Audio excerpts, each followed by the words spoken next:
ஸ்ரீமதே ராமானுஜாய நமஹா. உலகமளந்தான். உலகமளந்தானே தாலேலோ என்று பெரியாழ்வார் யசோதை கண்ணனை தாலாட்டியது போல் தானும் தாலாட்டுகிறார். இதை வியாக்கியான ஆசிரியர் சுவாமி மணவாள மாமுனிகள், திரிவிக்கிரமனாக எல்லா உலகங்களையும் உன் திருவடியால் அளந்து கொண்டாய். அந்த சரித்திரத்தின் மூலம் நீயே எல்லா உலகங்களுக்கும் சுவாமி என்று நிலைநிறுத்தியவனே என்று பெரியாழ்வார் கூறுவதாக விளக்குகிறார். கண்ணனிடம் பெரும் காதல் கொண்ட ஒரு பெண்ணின் தாய் தன் மகள் தன் காதலனான கண்ணனையே எப்பொழுதும் நினைத்து ஏங்கிக் கொண்டிருக்கிறாள் என்று உறவினர்களிடம் சொல்கிறாள். அதற்கு அவர்கள், மாவலியிடம் யாசித்து தன் திருவடியால் அளந்து தன்னுடைமையான உலகங்களை தன்வசப்படுத்தி கொண்டவன் எம்பெருமான், அவனுடனே இவளை சேர்த்து வைத்து விடுங்கள் என்று கூறுவதாக பெரியாழ்வார், ஒருப்படுத்திடுமின் இவளை உலகளந்தான் இடைக்கே என்கிறார். உலகளந்தான் என் மகளை என்று உலகளந்த போது எம்பெருமான் தன் திருவடிக்கீழ் எல்லா உலகங்களையும் அடிமையாக்கி கொண்டான். அதேபோல் தன் அழகை காட்டி என் மகளை தனக்கென்று அடிமையாக்கி கொண்டான் என்று தலைமகளின் தாய்பாவனையில் பாடுகிறார் பெரியாழ்வார். உலகமளந்தான் தமரே என்று தம்முடைய பாசுரங்களை சேவிப்பவர்களுக்கு பலன் சொல்கிறார் பெரியாழ்வார். இந்த பாசுரங்களை ஓதுபவர்கள் தான் எவருக்கும் தொண்டனில்லை என்ற தன்மையும் தான் மற்றவர்களுக்கு தொண்டன் என்ற தன்மையும் நீங்க பெற்று தான் எம்பெருமானுக்கு அடிமை என்பதை அறிவார்கள்.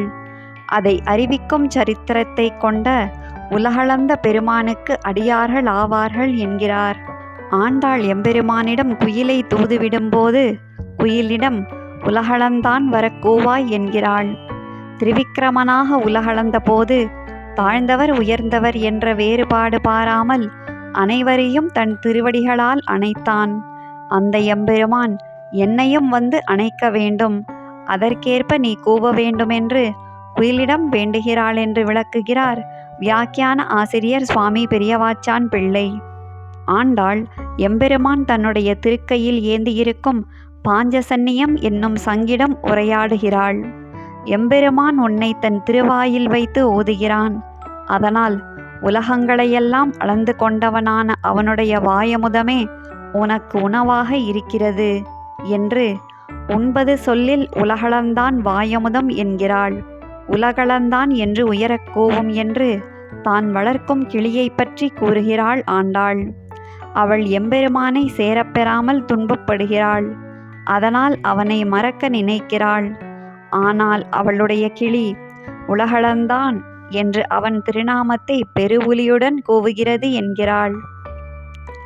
யசோதையாக தம்மை பாவித்து கொண்ட திருமங்கையாழ்வார் உலகளந்தாய் அம்மா முன்னா என்று உலகங்களை அளந்தவனே, நீ என்னிடம் பாலருந்த வா என்கிறார். எம்பெருமானை பிரிந்து வருந்தும் நம்மாழ்வார் தலைமகள் பாவனையில் உலகளந்தான் எழிலார் தன்துழாய் என்கிறார். எல்லா உலகங்களிலும் தனது திருவடியை பரவி நிறைத்து இந்த உலகம் முழுவதையும் அளந்து கொண்ட எம்பெருமானுடைய திருத்துழாய் மாலையை நினைத்து ஏங்குகிறாள் தலைமகள். தலைமகளின் தாயார் தன் மகள் எதை பார்த்தாலும் எம்பெருமானுடன் தொடர்பு படுத்தி பேசுகிறாள் என்று உருவடை வண்ணங்கள் காணில் உலகளந்தான் என்று துள்ளும் என்கிறார். இதை சுவாமி நம்பிள்ளை, நீலம் குவளை காயா போன்ற மலர்கள் கருமையான நிறத்தில் இருப்பவை, அவற்றை சித்திரத்தில் கண்டால் கூட என் மகள் அவற்றை உலகளந்த பெருமான் என்று நினைக்கிறாள். அவற்றினுடைய நிறத்தைக் கண்டும் கண்களுக்கு புலப்படும் எளிமையைக் கண்டும் உயர்ந்தவர் எளியவர் என்ற வேறுபாடு பார்க்காமல் அனைவருடைய தலைகளிலும் திருவடியை வைத்த எம்பெருமான் என்று நினைக்கிறாள். அந்த மகிழ்ச்சியால் தாய்ப்பசுவின் அருகில் இருக்கும் கன்றுக்குட்டி போல் துள்ளுகிறாள் என்று தலைமகளின் தாய் கூறுவதாக விளக்குகிறார். ஆழ்வார் எம்பெருமானார் ஜீயர் திருவடிகளே சரணம்.